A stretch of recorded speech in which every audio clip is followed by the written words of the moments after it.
कि जिस प्रकार से जम्मू कश्मीर भारत का ताज था, उस ताज में जो नगरोटा है वो सबसे बड़ा सितारे की तरह और हीरे की तरह उस ताज में चमके। राणा साहब का मानना था कि नगरोटा की तरक्की में ही उनकी तरक्की है। इसलिए मैं आपको एक निजी बात बताऊं तो नगरोटा का पूरा नक्शा जिस तरीके से हम लोग टीवी लगाते हैं, उन्होंने अपने कमरे में और अपने दफ्तर में लगाकर रखा था।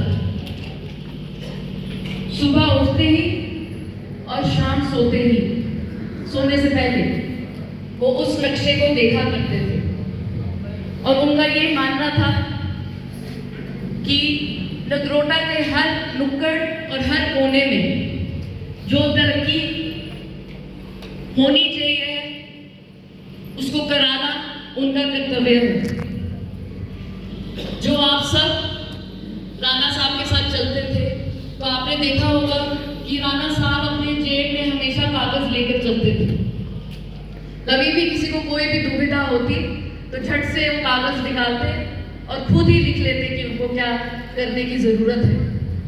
वो मुझे भी बड़ी बारी कहते कि बेटा आप भूल जाएंगे, आप लिखिए। छोटे से छोटा काम हो या बड़े से बड़ा, जब लिखा हो तो वो याद रहता है। इसी तरीके से वो समझते थे कि वो नगरोटा के नेता नहीं है, वो जैसे आपने देखा अपने आप को नगरोटा का सेवादार समझते थे और उसी से थोड़ा बढ़कर अपने आप को नगरोटा की हर माँ का बेटा समझते थे, हर बच्चे का पिताजी समझते थे और हर भाई और बहन को अपना भरा समझते थे। उनको कभी भी कोई भेदभाव नहीं करते थे। उनके मन में हर बच्चे की तरक्की उनकी तरक्की है, हर वर्ग के इंसान की तरक्की उनकी तरक्की है और नगरोटा की तरक्की में ही राणा साहब अपनी तरक्की हमेशा समझते थे।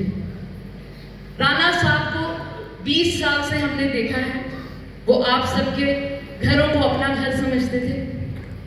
हम उनके साथ बड़ी बारी मजाक करते थे कि हमारा घर नगरोटा वालों का ही घर है, आपने 4 टेनेंट ऊपर दे दिए, आप 3 घंटे ऊपर आते हैं, चेक करते हैं वो ठीक है कि नहीं है, फिर वापस अपने परिवार के पास चले जाते हैं।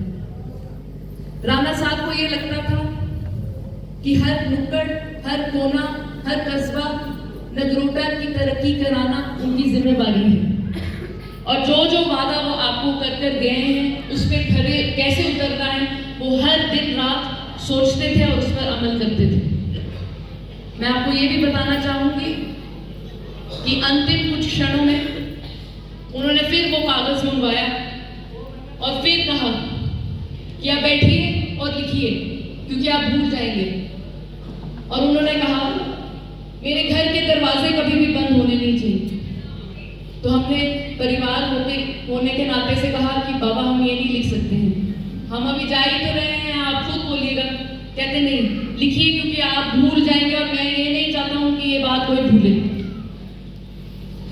फिर थोड़ी बहुत हिम्मत जुटाकर, क्योंकि उनमें इतनी हिम्मत थी, शायद उनसे हौसला उधार लेकर हमने लिखा कि घर का कोई दरवाजा बंद नहीं होना चाहिए, नगरोटा वालों से मैंने जो वादे किए हैं वो पूरे होने चाहिए और किसी को ये नहीं लगना चाहिए कि मैं वहां नहीं हूं। उन्होंने कहा कि मैंने सबका धन्यवाद कर नहीं पा रहा हूं और मैंने 3 प्रोग्राम खुद किए हैं करवाने के लिए और कहाँ करने हैं, कैसे करने हैं, किन के साथ करने हैं, वो सारा लिखा हुआ है। आप वादा करिए कि आप ये कराएंगे।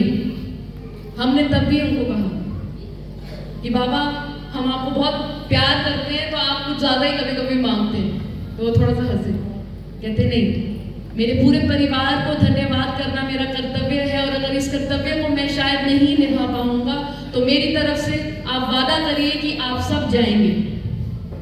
आज मैं आपके सामने सब परिवार की तरफ से, हमारी माता जी श्री गुंजन राणा जी की तरफ से, हमारी बहन श्री केतकी जी की तरफ से, हमारे भाई जो बाहर परदेश में पढ़ रहे हैं अधिराज सिंह जी की तरफ से, आप सबके सामने मस्तक झुकाते हैं कि आपने इतना ज्यादा